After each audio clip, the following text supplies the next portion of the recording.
Muy buenas. De nuevo, continuamos con las presentaciones del Día de la Animación de la Comunidad de Madrid. Y en este caso, yo recuerdo, hablando con Enrique Gato, que cuando fuimos a la premiere de Tadeo Jones 3, nos dijo, esta es la mejor. Y la verdad que disfrutamos mucho la película y es verdad que esta es la mejor. Y aparte de, obviamente, el mejor nivel técnico, mejor realización incluso, sobre todo a mí lo que más me gustó es todo el trabajo de guión, y justamente por eso hablamos y por eso estamos aquí, ¿no? Como se recuerda muchas veces, las películas no se escriben solas y al final, en animación sobre todo, que es una maquinaria tan impresionante, pues si lo que pones en ese estudio es algo que no tiene alma, pues al final sale algo muy caro y sin alma. Y en este caso, pues ese es un tema que merecía la pena ser tratada y por eso estamos aquí con Enrique Gato como director, Josep Gatell y Manuel Burque como guionistas, también para compartir la aventura de cómo darle vida a esta tercera parte, que además está teniendo un éxito extraordinario en España, en Francia y en todo el mundo. O sea que muchísimas gracias a los tres por venir. A ti. Gracias. Oye, he puesto una story, pero no sé, cito a la academia, ¿no? Sí, igual sí. No, sí, eso sería lo suyo. Pues lo voy a... No penséis que estoy mirando mi WhatsApp. Promoción. Por eso, voy a poner aquí, academia. Bueno, pues oye, un placer. Muchas gracias por estar aquí en esta charla en la que os vamos a intentar contar un poco lo que ha sido el proceso creativo de todo el desarrollo del guión de esta película, ¿vale? De Tadeo 3. Una peli que tiene una peculiaridad importante. Me voy a tener que girar un montón de veces para atrás para ver en qué día estoy. Tiene una peculiaridad y es que estuvimos durante mucho tiempo pensando que la peli igual no existía, porque terminamos, solo para que entendáis un poco el punto de partida y el motivo por el que tengo aquí al lado a Manuel y a Josep. Tadeo 2 se terminó en el año 2017 y fue una película que fue muy, muy duro terminar. Fue una película que fue una verdadera pesadilla porque la hicimos literalmente en 22 meses, que esto para los que no estéis familiarizados con la animación puede parecer una barbaridad de tiempo, pero en animación 22 meses para hacer una película es una majadería, es algo que no se debería hacer, ¿vale? Por distintos motivos, acabamos con un poco de retraso la peli anterior, Atrapa la bandera, y bueno, nos dejó muy poquito tiempo, porque teníamos una fecha de estreno que teníamos que cumplir para Tadeo 2. La terminamos con la lengua fuera, con montones de problemas, y a pesar de todo, por suerte, la película fue un exitazo, ¿no? Y teníamos bastante claro que podría, todo el mundo tenía en la cabeza que podría haber la posibilidad de que hubiera una tercera parte. Y en cuanto se estrenó la película, la segunda, y vimos que tuvo ese exitazo, pues todo el mundo quería empujar esa idea, ¿vale? Pero no había un plan claro, no había una idea clara, se pusieron varias cosas sobre la mesa que no terminaban de tener el peso y la consistencia que queríamos que tuviese una nueva película de Tadeo, y fue cuando surgió la posibilidad de traer a estos dos señores por parte de Telecinco Cinema, que dijeron, bueno, si necesitamos un refresco justamente para pensar en nuevas ideas, estos dos chicos tienen mucho talento, creemos que pueden aportar un montón a la película y creemos... And we do believe that this could be the refreshment that would be needed to create this movie. And I think that this was 1.5 years after we were done with Tadeo Jones 2. And I remember that at that time we didn't know each other. We didn't know much about each other. And at that time I remember that I wasn't very trusting, you know, and I always thought, well, what are they proposing? Who are these two? And we would like you to tell us what that first contact was and that new proposal to be part of the project. Well, we did feel that you didn't trust us. What I can tell you is that the first thing that Telecinco said for this project was, we wanted to be a bit more adult, we wanted to be more thrilling, and we wanted to at least have 2 fart jokes. And this, I'm not exaggerating this. This is literally what they said.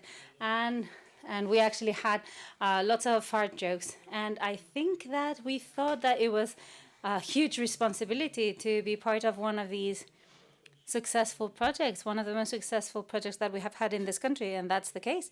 That's how it is, because I remember that Tadeo 1 had more revenue, more box office revenue than Ocho Apellidos Vascos. And we would never have thought of doing animation in this country because it's very complicated, and even less so in a production such as this one. So we were quite nervous during the first meeting, trying for them to want us. Yes, I remember that. The feeling we got was that this was not going to take place. We had 2 meetings, and this will not be green-lighted, and we'll go home, and that will be it, and that will be all. But we actually became friends, and in the end, the movie, I think, went well. Yes, I think that from my point of view as director, and especially for animation, what I was looking for was a very specific thing. In the end, there are very good script writers. We have very good script writers in Spain, but something that was basic to me was the difference between script for animation and script for fiction is actually very subtle, and not everyone knows that difference. And one of the good things with regards to that meeting was that we were all from the same generation, and the culture we were raised with, what sort of things we liked, and so on. We saw that we had the same basis. We were 3 geeks who love animation, who love video games, and we all loved action movies from the 80s, which is the basis that this project actually has. Well, Tadeo Jones's movies in general. And something that's very important as well is the why in the end it took us so long to take the step and decide to start doing it. Why didn't we take the first script writers that we found and start working with them? Why did it take us so long? Well, amongst many other things, because of what you see here. An animation movie is a huge work. It's like that building a pyramid is a farmer's work, and it takes 4 years, and it's a very long marriage. It's a marriage where the script goes in and out very often, but in the case of directing, you're there. I mean, you are to stay there. You're the prisoner of the movie for 4 years, and you have to be very, very sure that this is the right journey, that it actually will take you to the right destination. And with all of this, I remember that the first thing that we were thinking was, so how are we going to do this? So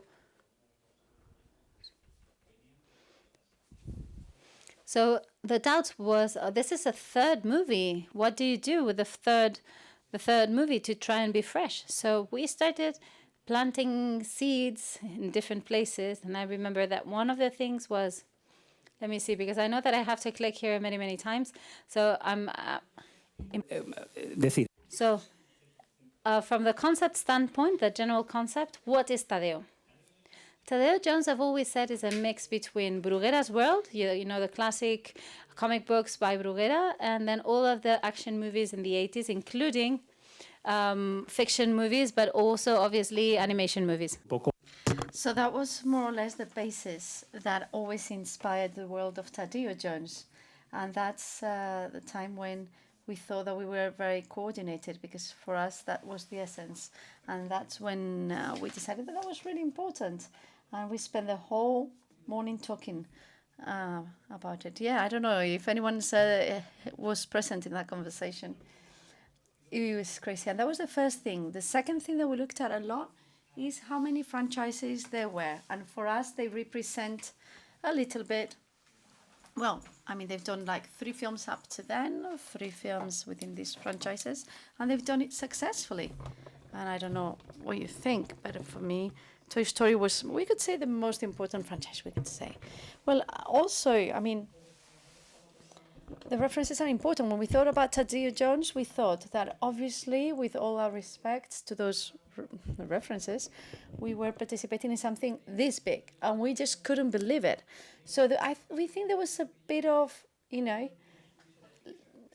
well, all the Pixar books, we have them, all of them. We've watched all the interviews, we've seen all the documentaries, we've analyzed everything. And then I think that this gave us extra enthusiasm, because suddenly you took two people that they were like 2-year-old kids, 12-year-old kids. Yeah, I remember one thing that was said about you is that I sent a lot of script documentation, especially scripts for animation.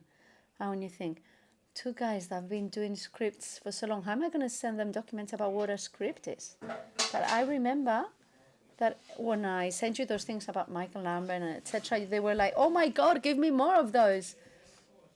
Yes, you were the dealer and we were the drug addict.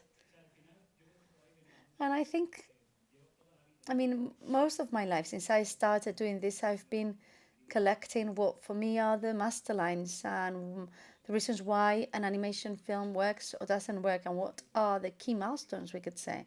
And if you want to know, there is a script writer, which is number one, which is the one of Toy Story 3, Michael Arndt, and from the Little Miss Sunshine. And for those of you who are interested, he's a script writer that is very peculiar. He's an expert, 100%, on the analysis of cinema scripts. He's done several visual documentaries that analyze to the death how to create a script, not just about animation, any type of, for any film. And that was the kind of things that we exchanged at the time. Michael Arndt, just to say, I think when writing is about being handcraft, about working hard, rolling up your sleeves and working hard, and then hitting many obstacles.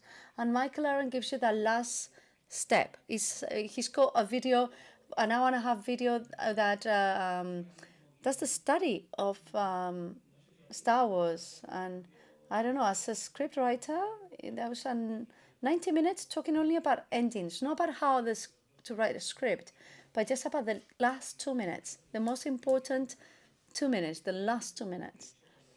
And after we watched that video and we analyzed it, I think we have already done 2 or 3 drafts of the Tadeo Jones script, and we went back to the whiteboard. I think in a very clear way, that's the first time someone talks about that.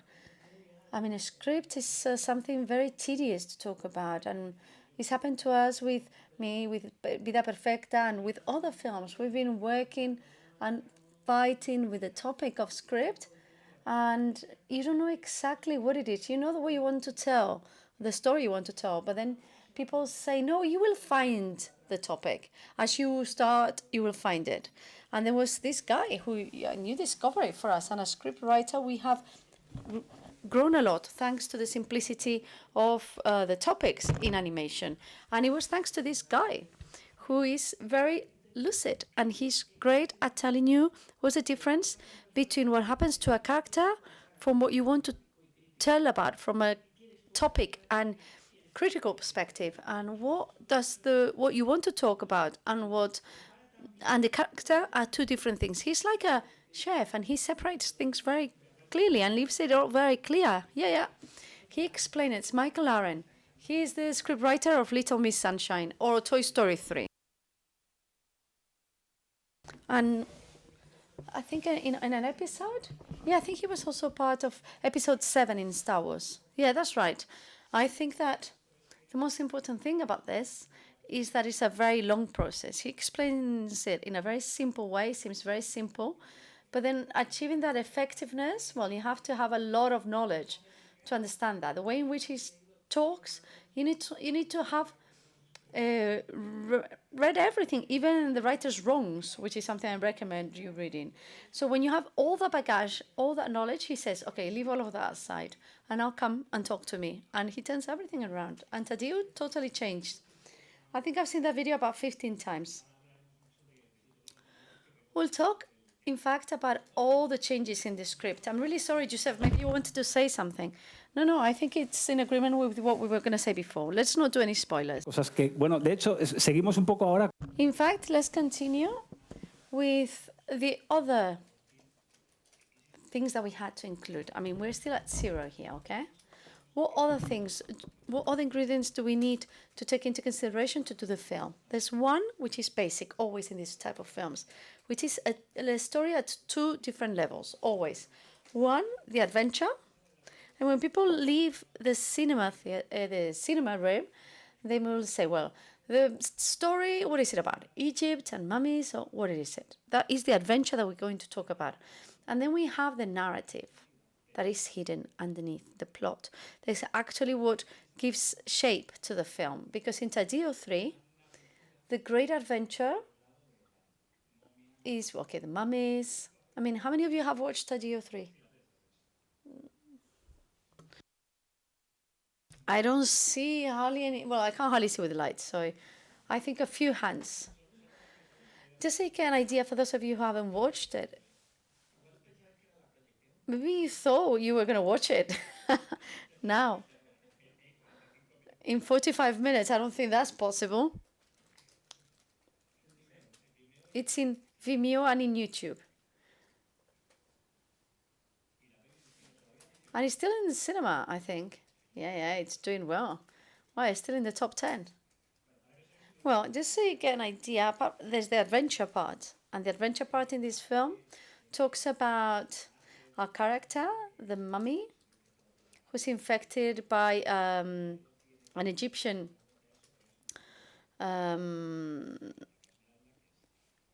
legend, and Tadeo has to find something in a pyramid and change it all over. But the narrative is totally different. The narrative goes in another line. And I remember that first meeting when we met, that's what I remember that you were talking to me about. What makes him do the things that he does? We're not even talking about that. It's what are we going to use to make sure the character goes forward in the film, really pushes forward.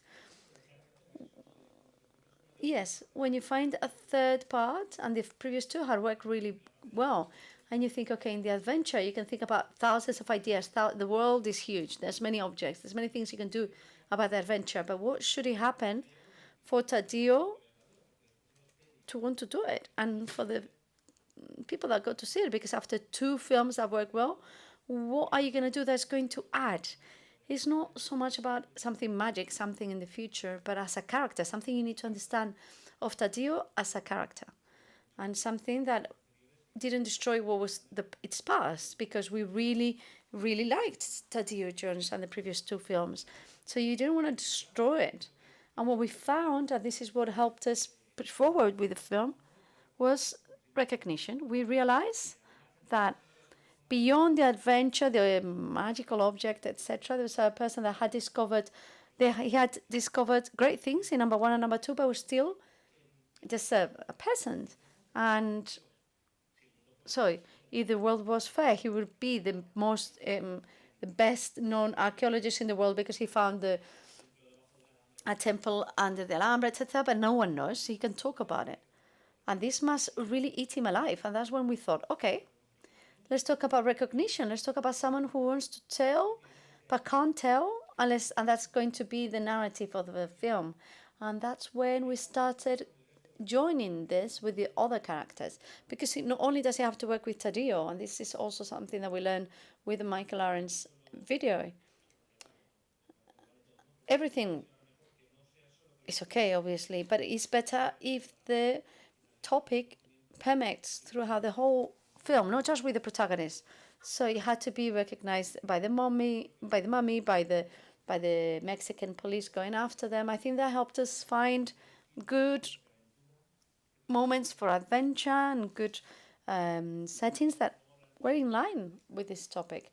Yeah, we'll talk about this specifically later and how it was developed. But in the end, when you start developing a film, sometimes you don't know that all of this is back there, right? Is behind all of it. And finding that image and joining the narrative to the adventure, that's what made us think, finally we have something to talk about, to get the film going, and to make sure that the 3 or 4 years, I think we started in 2019. No, it was earlier. 2018? Yes, 2018. So that at least these 4 years have made it worthwhile. Yes. It's like a 22-month pregnancy or more. And then suddenly, just like they were telling us that you had to have fat jokes, what else? Well, the next requirement was that in the film has to go via Mexico. And that's something that tends to happen. I mean, you don't know, in each project there are certain requirements. I remember that in the Tadeo Jones one, Sarah went from having 2 ponytails to 1 because he was going to the Chinese market. And it turns out that Chinese preferred 1 ponytail instead of 2. Well, you can't imagine. And in Tadeo, 3 was a bit strange. With all due respect, really. Can I talk badly about Basile now? Right? Not that I think I was not even there, involved. Yeah. Who knows? When the film was distributed, anyway. So in Tadeo 3, we had to go to Mexico. And that was the most difficult thing for us. This ingredient, going to Mexico, because we knew that the film was important for Mexico. We had to fit in Mexico, but we didn't know with how much, or tell us when he was told, because it wasn't at the beginning, it wasn't at the first meeting. I don't know exactly when he went. We already had a version of Tadeo Jones.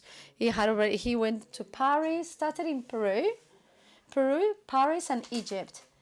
Yes, it started in Egypt because also they told us, as well as Mexico, that they want pyramids and we want Egypt because it's about archaeology. And we thought, okay, let's start in Egypt because they wanted mummies, because the mummies had worked really well in number 2 and it had to be very important. So we thought, okay, mummy archaeology, Egypt. So it has to be in Egypt. So when we already had an idea, they told us, oh no, Mexico. It has to start in Mexico. Mexico has to be very important. And this really defines what we said about the topic. We were living the narrative, we're thinking about recognition, but we were not thinking too much about it. And then we created a whole puzzle of how to go via Paris to end in Egypt and to talk about Peru.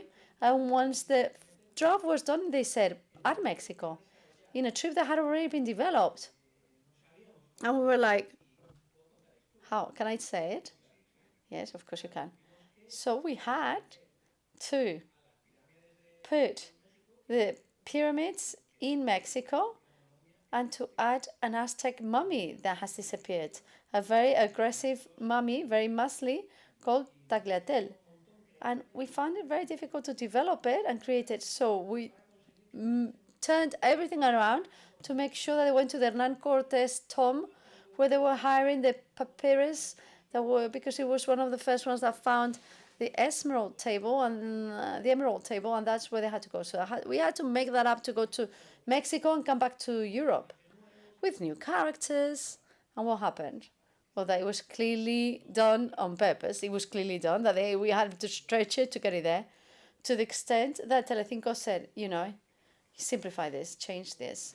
And that's when something came up that was maybe something good.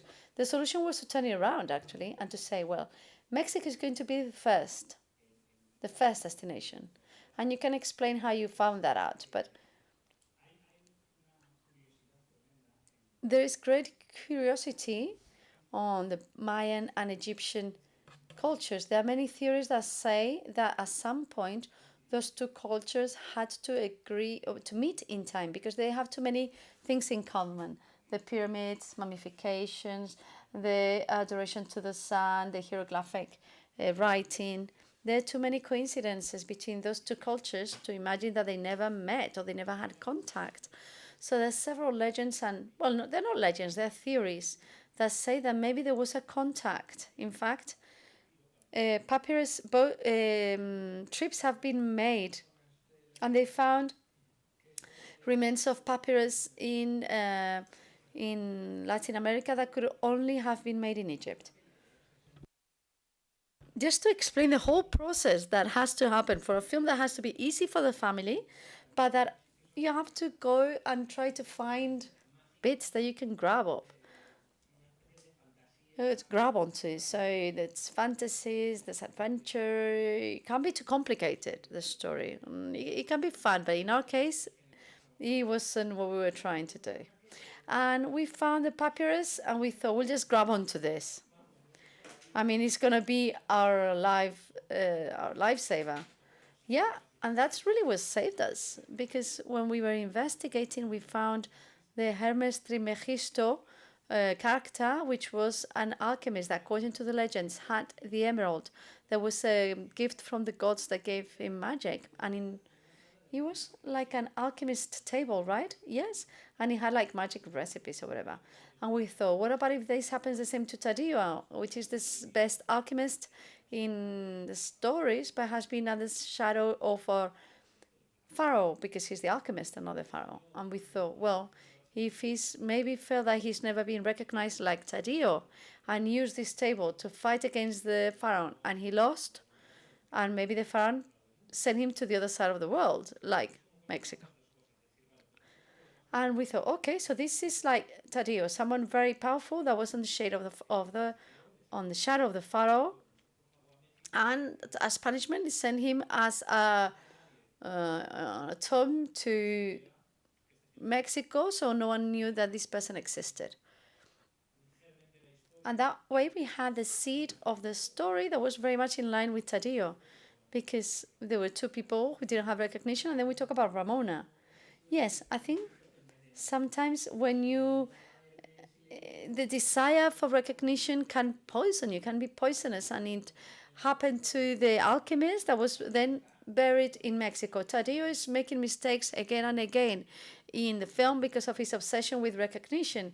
And suddenly we started and deployed it, and we thought, okay, maybe the protagonists all have this thing about not having been recognized. It's like poison. Well, I don't have what I deserve. And that makes me not happy, because if Tadeo didn't have that desire with Hermes, there wouldn't be a film. So we need him to be wrong, because then you connect Tadeo's fault, which is implemented in the first two ones, because it has to do with what he was saying before. And with that example, that fault that he has, he is an obsessive person focused on being recognized, impatient. There's many things that Tadeo does wrong. And we think, okay, let's talk about recognition. And we have, and this is something Michael does really well. So on the one hand, I'm going to show you the wrong philosophy on life, but it's very popular, such as success makes you. If you're successful, you're good, you're worthwhile. And that's the idea that Tadeo Jones has. If I'm not recognized, I'm worthless. So what does the film do? It makes you feel that there is another possibility, that maybe it's not recognition that matters. Maybe it's the adventure that matters. Because winning is not always what matters most. And this is a cliche, but it's true. I mean, if you have too many expectations, it's going to be a disastrous life. So we've done it in such a way that all the characters become a team, and they feel all part of the end. Basically, we don't need recognition. We need each other and an adventure. And that's what he explains so well in that video. And that's what allowed us at some point to order ourselves properly, because suddenly it was like, okay, this is clear. So now the adventure may change, the place may change, anything may change. But if you have an idea of what you want to talk about clearly, you will not get lost. It's like a lighthouse in darkness. To me, the most important thing about this is that it transforms something that was great weight, a ballast, and it became into something good. Because as soon as we start, the first thing that Tadeo does is to find in the midst of a pyramid an Egyptian sarcophagus. How? How did that happen? So it generates a huge question.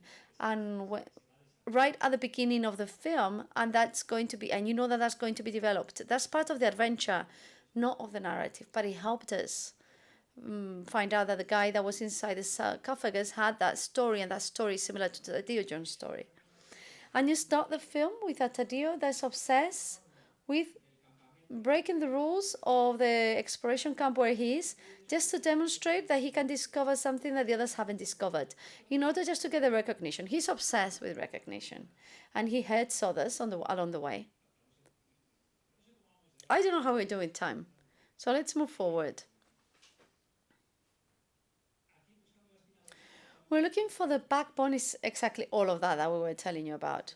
In fact, the idea that you can see here is exactly that. What Tadeo aims to get throughout the whole film, that recognition. And this picture is the one he's constantly looking for. I want to be able to go on the stage and everyone recognize me as the best archaeologist, to understand me and see me as one of them.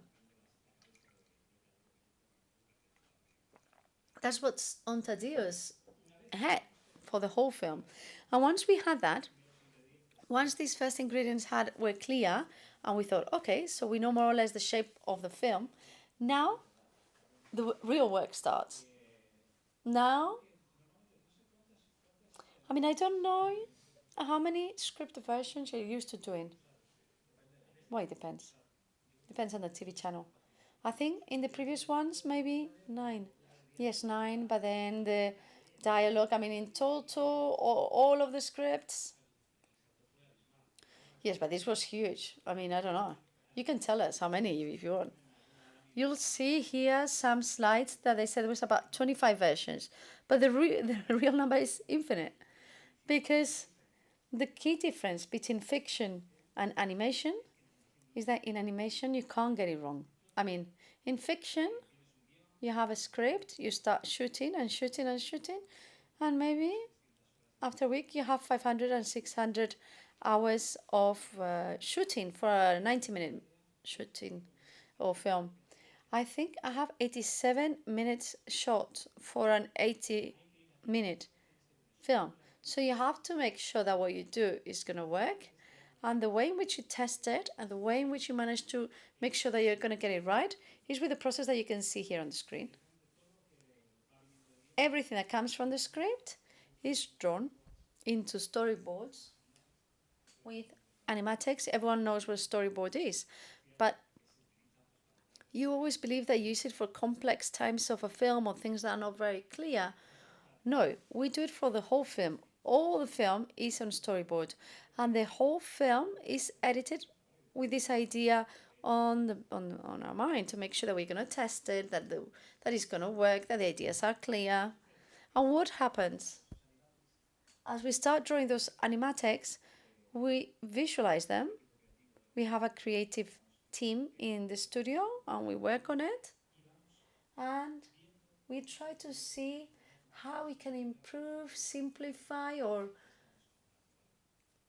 give greater strength to our story. And this is an infinite process. I mean, the number of versions, I don't know, the official versions, maybe 20 something. I don't know how many in total. But internally, they're never ending. It's continuous, it's constant. The number of iterations and editions that you can do.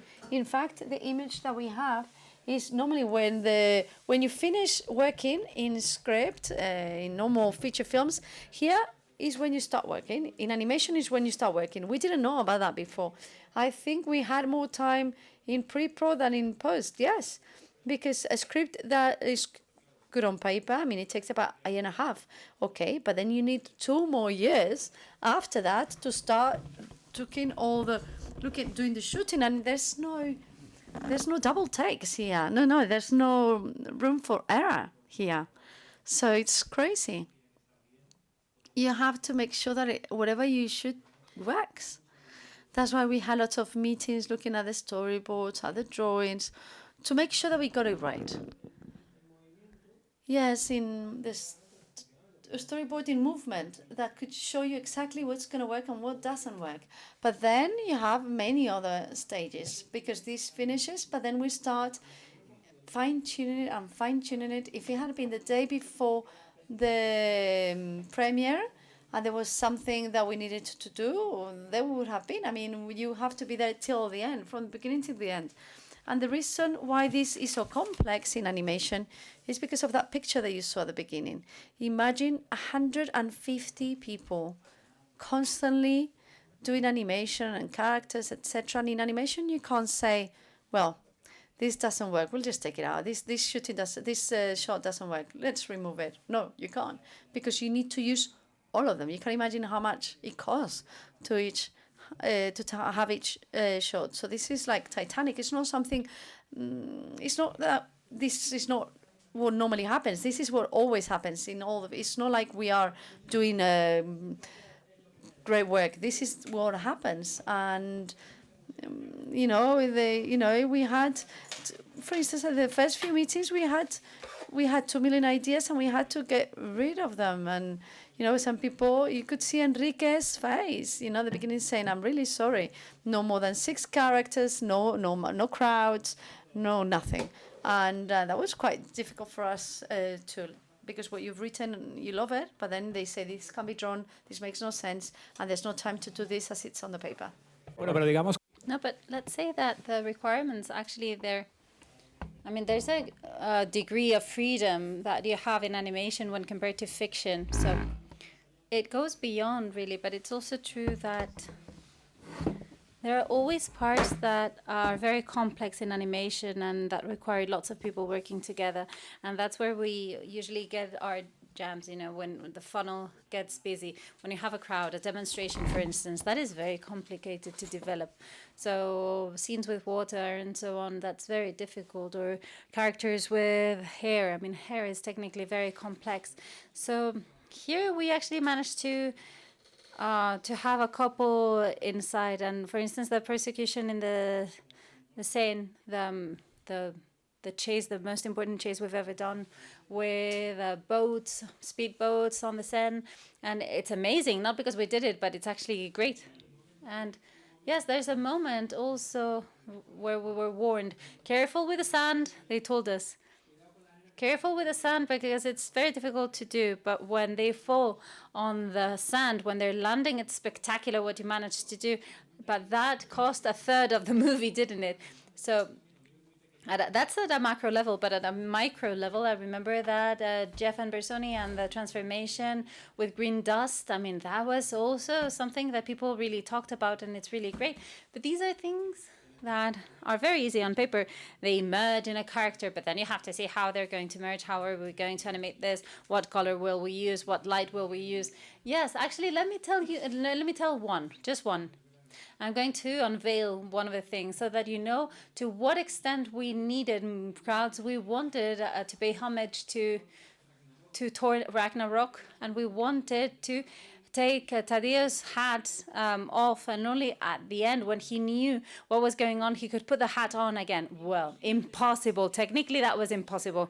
That was horrible. Having that character without his hat during the whole movie and then put that hat back on was very, very difficult, so that there are lots of different nuances and things that they don't let you do.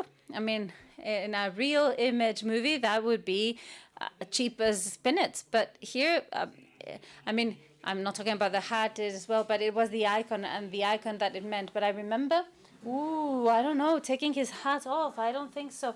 But how? No, I need to talk to my team about this. But it's simply taking his hat off. We had a 150 people meeting. I don't know if we're going to be able to process this.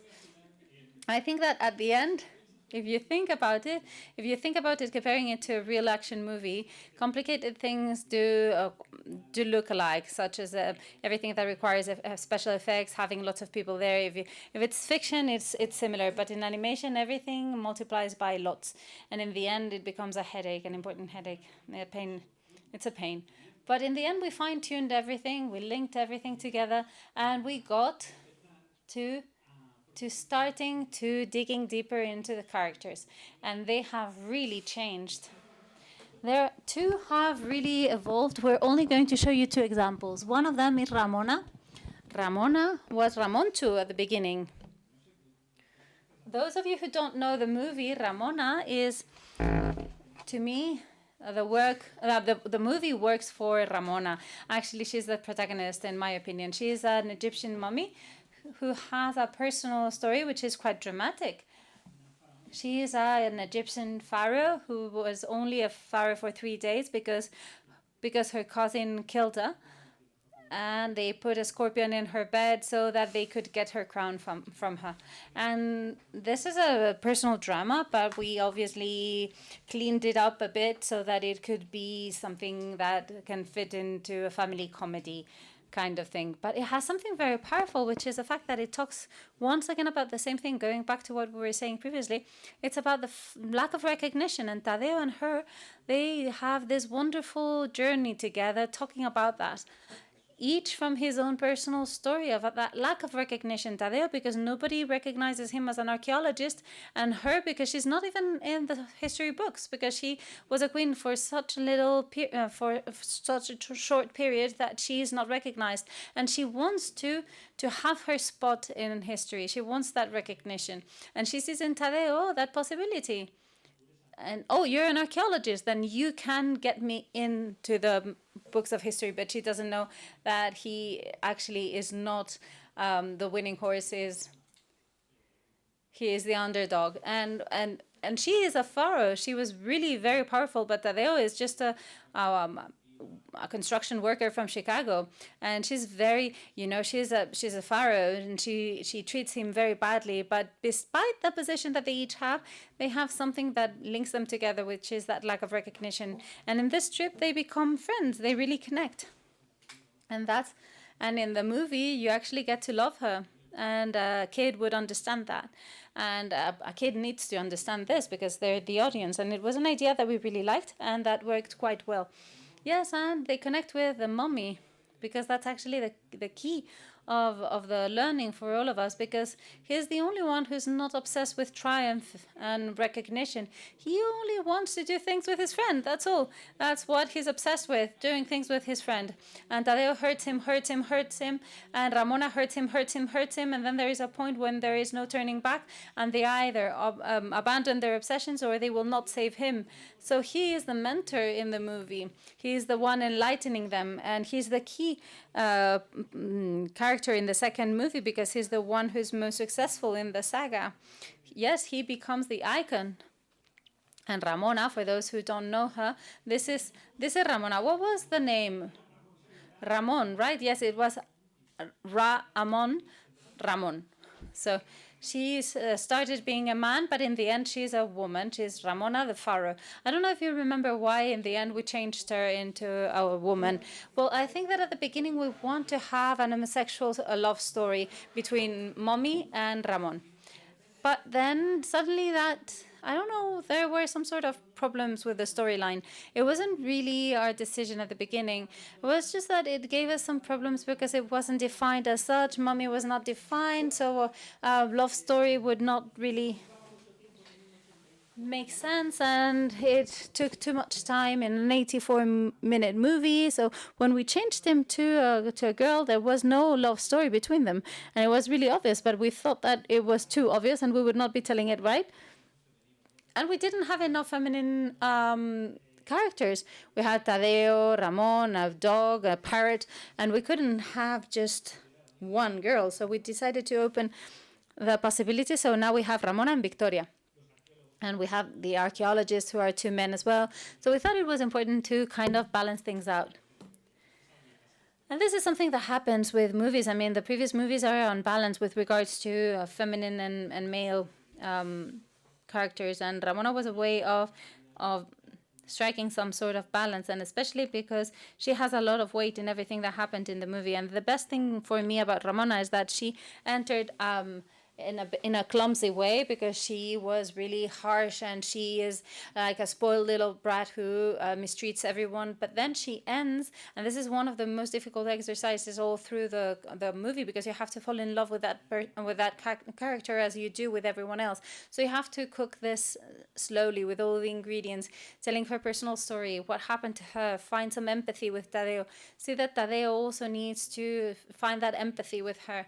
And I think that is what we have really worked on, so that it is elegant, so that there is not too obvious. And in the end, one of the greatest mistakes that many movies make is that you might trivialize messages too much. When a message is too explicit, sometimes it's a mistake, and we have been the first to make that mistake very often. And I think that this is the first time where we have managed to slip in a message that is really important, such as this one, and you don't even realize that they're slipping that message in. That's actually very good. Yes, I actually panicked about that at the beginning, because we said this is very important, but if we force it too much, then it's just like that moral at the end of the story, and we decided to try and work on it, but it shouldn't be obvious. And because if it's too obvious, you tend to reject it.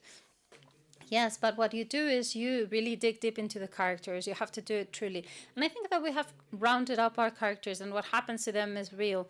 I mean, a pharaoh who has not been recognized, as Josep was saying, she's a female character, and now they're trying to conquer the recognition of women in history who have been writers, who have been scientists, who have been completely hidden. To be able to tell their story with Ramona from such an organic place, such a recognizable place, is actually hiding any hidden plan that you might have of criticizing recognition, because we took the characters seriously. Well, just like with Ramona, the other thing that has really changed, and I don't know if you haven't seen the movie, but if you haven't seen it, in the end, the idea is to tell you things about the script and how the script evolves.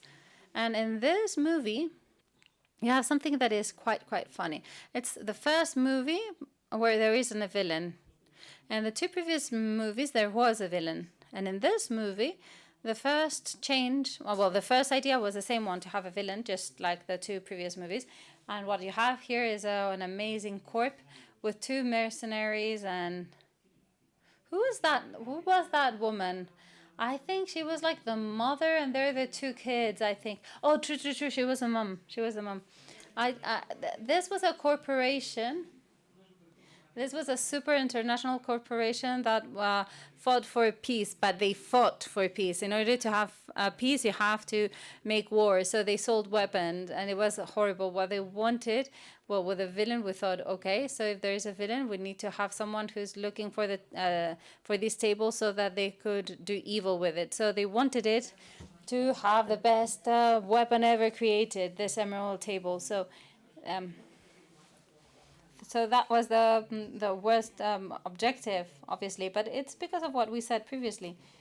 If in this movie we want for messages to be, I wouldn't say more simple, but a bit more hidden, to be better presented, we wanted them to be more elegant. And then suddenly a villain such as this one would be the opposite. I mean, we would be doing the same thing that we have done in the previous ones in a very explicit way. And it didn't really look like we were taking a step forward in any direction. And I think that we didn't really have that topic quite clearly in our head. So it was an antagonist who was a product of, I don't know, or research or invention, so that it's war, peace, and so on. But we hadn't really there was no recognition here. I don't know if you have any script writers here, but if you have a doubt about whether it works or it doesn't work, you have to contrast it with what you wanted, the story you want to tell. And if it doesn't fit, then bye-bye. And that's what happened here. This was just ambition, which is the objective of most villains in the end. And that actually clashed with the topic at all levels. But we hadn't really drawn it. We didn't know 100% what it was that we wanted to do. So it didn't look quite right. So we started going this way and that. And this was the second option.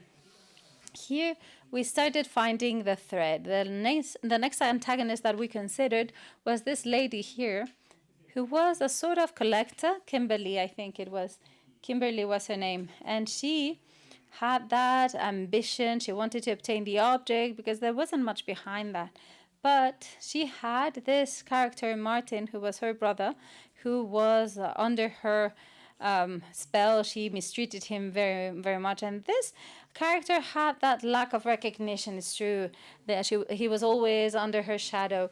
And I think that they didn't have any more characteristics, really. But it wasn't, I mean, he was like a minion that was constantly mistreated, who felt, well, not recognized. And there was this was in the end what Victoria was, and that was the next step, really, yes. So that's actually quite fun here, because the main reason why we decided not to have this villain, this double villain here, was not really. This does not fit with the topic because Martin did work. It started really making sense with everything that we were saying. But and what was new about this is that he ended up being the villain in the end. He was fed up with his sister, and in the end, he becomes the villain. He takes the Emerald Table, and he is the one who wrought chaos. So he just was enraged and wanted to destroy everything. And he actually had a very similar story to that of Hermes, the mummy that we saw at the beginning. So we decided not to use these because we found, and this is one of the great problems that you have in animation, that explaining these two characters well and their relationship and everything that it involved required lots of minutes, and we could not include it. But we realized as we went along, it wasn't as obvious. So in the end, doing these storyboards and when editing the movie, we thought, no, this is too much. We have to change our plan. And we completely changed things. So in the end, we decided to eliminate those two characters, and we created a third one, which was Victoria Moon. Victoria Moon was born as the esoterical character, and we didn't have any other intention. She was someone who in the movie is a friend that Sarah has had forever. They met long time ago when they were kids. It's not very well defined. They studied together, I think, and in university. She also studied archaeology. Yes. The thing is, the origin of the script was not this. Victoria Moon, especially if you see her here, those of you who have seen the movie, if you compare her, you see that here she's a bit more wrinkled, she's a bit older in these sketches, because originally she was born as a character that was going to be Sarah's oldest sister. And we actually thought about whether she could maybe be the mother. That's always true. I had forgotten that we had thought about that possibility as well. And we were saying, if it's the mother, we understand it immediately. So if it's a sister, you have to explain why they became friends and what the background is. But if it is a mother, you don't have to explain it. It's her mother. So we have these debates. What is going to make us spend more, to be a friend or to be a mom? Because the fact that she was a family member, and especially the fact that she was a sister, would imply that, I mean, there's something very uncomfortable. Why a character like Sarah would break her relationship with her sister? And that was a trap. And we said, no, wait. This obviously will require much more time, and it's a secondary plot. And we thought the secondary plot is going to get more time to explain the genesis of everything. So, and when this character got in for a kids movie talking about why you stopped talking to your parents and so on, it might be a bit prickly. So we could do it, but not when you had already 10 script versions.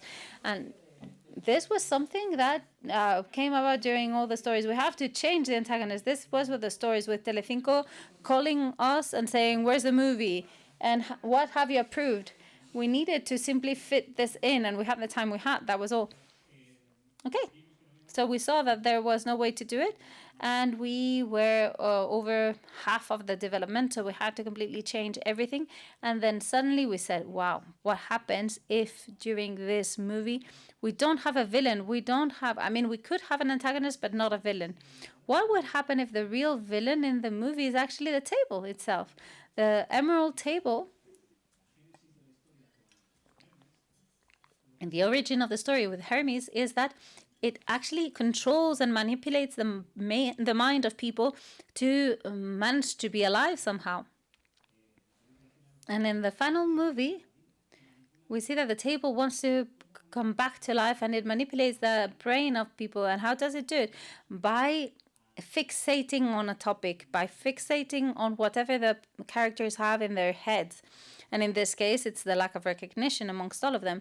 So what it does is fixate on that to try and turn their minds so that they can achieve, telling them you can achieve what you want. And it dominates those characters based on their needs. So it has a lot to do with the Ring and Lord of the Rings. It has that same feel to it, but different. And we found a way that was fantastic because it allowed us to make the difference between this movie and all the previous movies, and it allowed us to do something that Pixar had already shown that it could be done. A movie without villains. That's actually the essence of what Pixar showed in its origins. There are no villains in the movies. I mean, if you think about Toy Story, there aren't any villains. Some have them. It's true. Some movies have a villain. But the essence was that they wanted to prove that Disney was not right when it forced them to have a villain, a song, and this and this and that. Like they had these rules that conditioned Toy Story. You know that the first Toy Stories, the first versions of Toy Story were very conditioned by Disney, and they had all of these ingredients. But in the end, they managed to get rid of all of them, except for the song.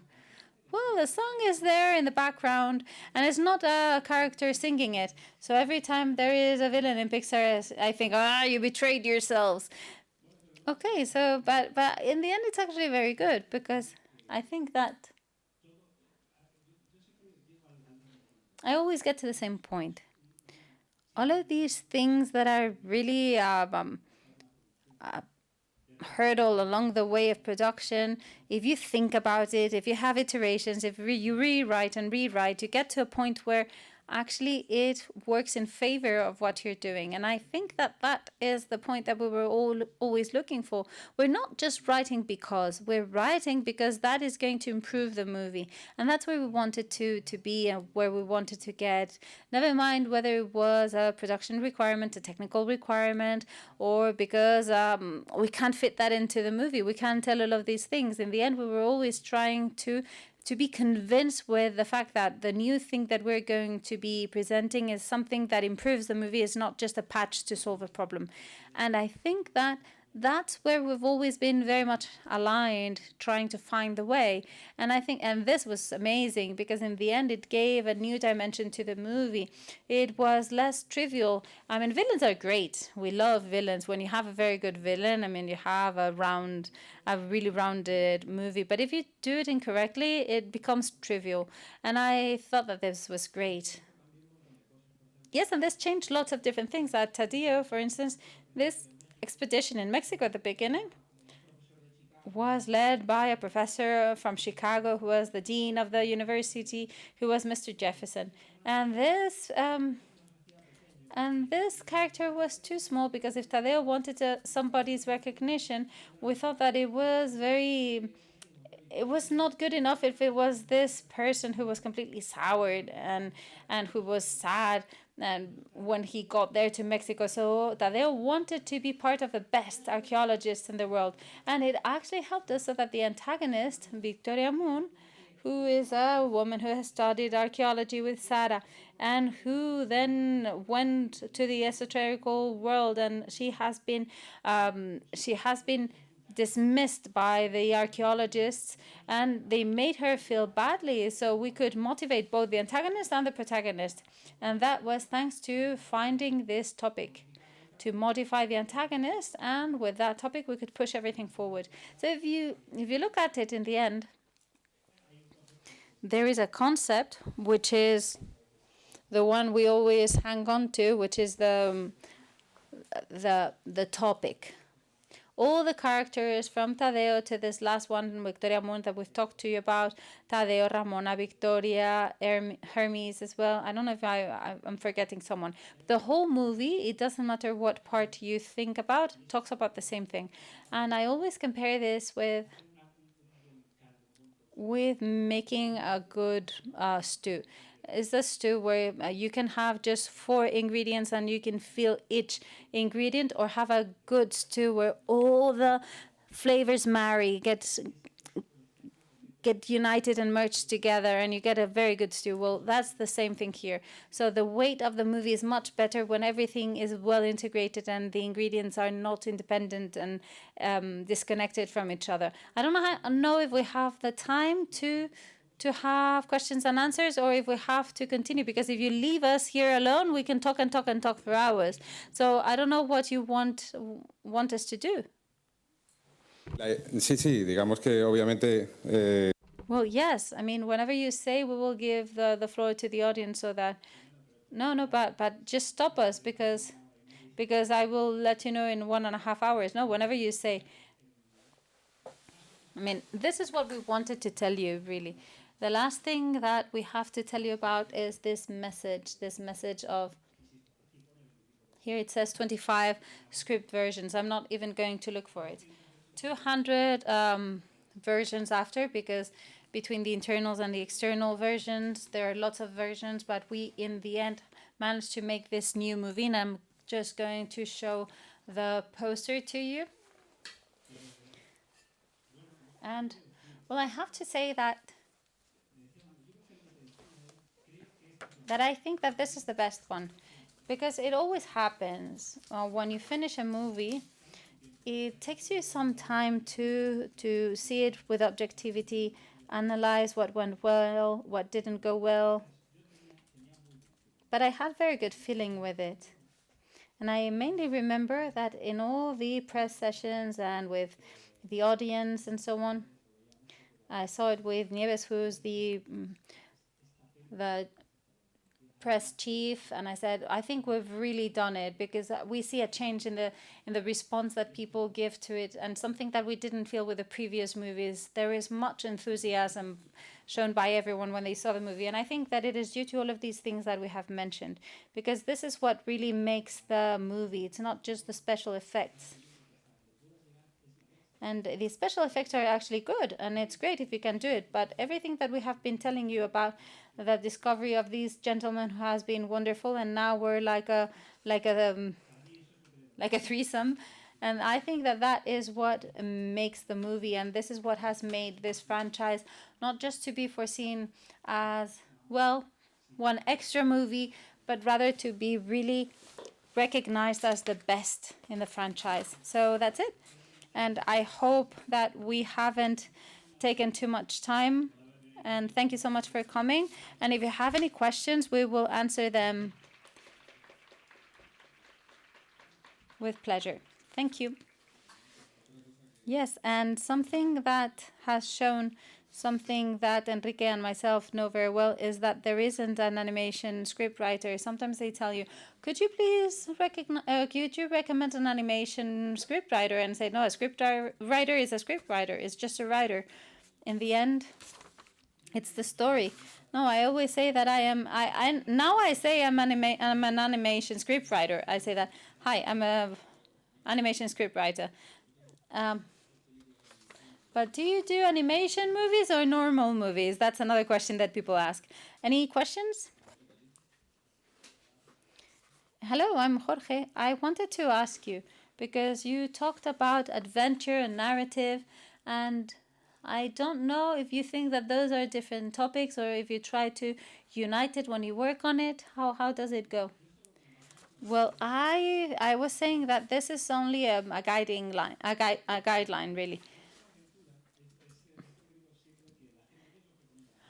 Adventure. When you have just watched a movie such as this one, what do you say? It's the one where they go to Egypt. It's where they have to save the mummy because it becomes a monster. That's the adventure part. And what I would tell them as a guideline was, to me, that is a completely independent line with regards to the fact that it could be anything. For me, that does not condition the movie. What conditions the movie is the narrative side, and that's everything that has to do with the topic. What is it we want to say? If you get to mix those two things, then perfect. Yes, actually, I remember one part of the movie. I remember that when they get to meet Ramona, I don't know if you've seen the movie, but can we see that? Well, if you should have seen it in the movie. Ramona has been hidden for a very long time in an office within the Louvre Museum, and when she's found, the archaeologist who was the first director of the Louvre, he found her, and he actually hid her in his office for her own safety, and she says, well, he hid me here for 200 years. Nobody recognizes me now. This is horrible. That could have been the way of finding Ramona, or many other ways. But this helped us talk about recognition. And it allows us to talk about recognition in an organic way. And it is within the adventure, because finding someone in a hidden office is part of the adventure. So for us, it was important to unite that storyline and the adventure. And we would have found other ways of doing it. And actually, Ramon, I found him in the British Museum because they thought that he was a member of the security. And you know that the British Museum is enchanted because there's a mummy there. And we thought that it was great, but it didn't have to do with the topic. So that's why we changed this in order to change the narrative, because this is more organic.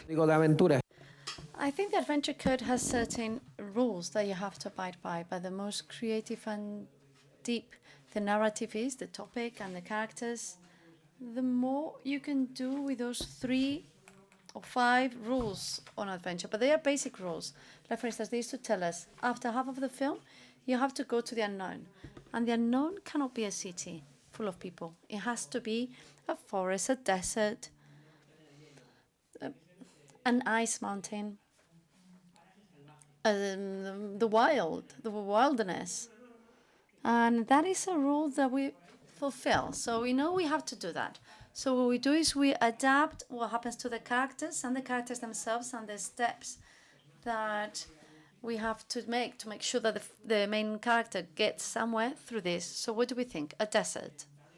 In Tadeo Jones 3, there's a point where Tadeo is really anxious for being recognized, because then the Interpol starts following him. And then, I don't want to do a lot of spoilers, but he gets upset with Mommy and blames Mommy for everything. And then Mommy is just gone behind him. That's all he's done. And suddenly there is a spell and they land in the desert. So Mommy goes one side and Ramona the other side, because none of them trust Tadeo. So a desert, each going on their own, and that's perfect to talk about a crisis. So that's like taking the parameter of the unknown and mix it with the crisis of the characters and the recognition. It's like making a stew. Well, thank you very much. Thank you. Any other questions? That was the first question. Yeah. We can synthesize really a lot. We are 4 years doing a film. I mean, I'm not for half an hour. I'm not gonna go here. My name is Marina. And the world of telling stories is great, but it's very difficult to then get something that is very coherent. And I had a double question, 2 questions about the plot. Do you normally think about the adventure first or the plot first? What do you normally think about first? Or half and half? I don't think there's a specific order. I think if you start only with the plot, it may be very plot-like, and if it starts with the adventure, it may be empty. So we do half and half. Obviously, with Tadeo, it seems easy up to now, but there's been lots of trial and error. And, with a script 16, 17 times, 17 versions, just like this. And many times the producers say, I want this, or I want that, or I want that over there, and it's even worse. And sometimes they're not going to say, well, I want it all to happen in a museum. Well, they won't let you.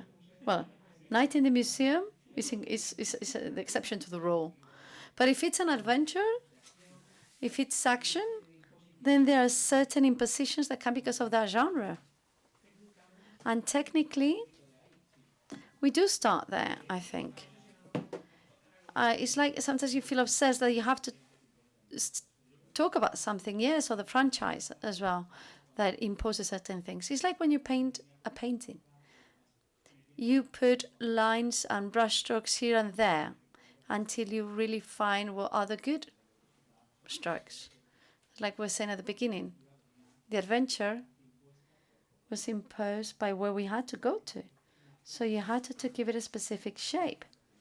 Maybe not so much thinking about the narrative, which would then completely change and you would have to start all over again. So in the end, is what I was saying. It's a lot of trial and error. It's a lot about doing things here and there, and then, well, until it all ends like you want it to. And apart from that, any other advice to create a story that could be interesting? Well, it must interest you. If it doesn't interest you, if you don't identify with it, or if you don't understand the characters or you don't like them, it'll be difficult. I mean, you could do a lot of research, but because of our profession and the success for our profession, for us it's very important to talk about this. We are script writers, and maybe that's the thing that's least recognized in the world. Yeah, the fact that we've always been on the shadows, and suddenly he's all resentful because he's not recognized, Tadeo. So it's one thing that we liked, and I think that's important. And also something that a child could understood, because then you can't forget that this is a family film. So the recognition when you're a kid and you've done it, something good, and you want a prize and no one gives you anything, and what was going to happen if we don't get the Goya? Well, we'll get upset, clearly. A last question, please, is the last one. Otherwise, and they'll be around. Otherwise, we're going to go into a marathon here. Hi, my name is Álvaro, 3D creator, or trying to be. Congratulations for the great success you've had. It's excellent. And we feel very proud that this can be done in Spain and sold abroad, and we feel hopeful to continue that. The question is, what do you think have been the keys for this to be as big as this has been? And secondly, you said you like video games. Is that what you like playing when you've got free time? Short answers, please. We've been talking about Maryworld for half an hour. Well, this is something that people ask a lot. The key for success, or what's led to all of this? You can't write a formula. If we could write a formula, the magic formula will be very easy to replicate it once and again, and that's not the case. I think that it's always been a sense of, and it's always down to responsibility, basically. I can't let something that has taken so many years to develop go out or get the green light, basically, we could say, until we're really happy with it. I need to be very proud of what I produce, and that's why I've always tried to to be around people that are great, like the people here. They're the best in their areas in order to be able to have that success. And I think it's always good to find the problems. Try to identify the blind spots here. Try to really think where the problems may be. Otherwise, it's very easy to lose your way. And then you feel you focus so much on something that you think is working, and then it turns out it's not working, and you have to stop. So this is very important. In animation, you have to be constantly going through it to make sure that this is working, to make sure that you have all the guarantees so that someone that goes into the cinema is going to enjoy it. And for me, this is work. I mean, working as hard as this, but working so hard doesn't mean that it's going to be a success, right? Tadeo, for some reason, connected really well with the public, with the audience. And that's difficult to know how it's going to work. So there's no an ABC here. There's no a recipe. But we've worked a lot to make sure that at least the success is possible. My mom is such a fan of Tadeo. When I told her I was writing the third one, she felt like finally she had achieved something. She said, finally, something in my life. And she watched it and she loved it.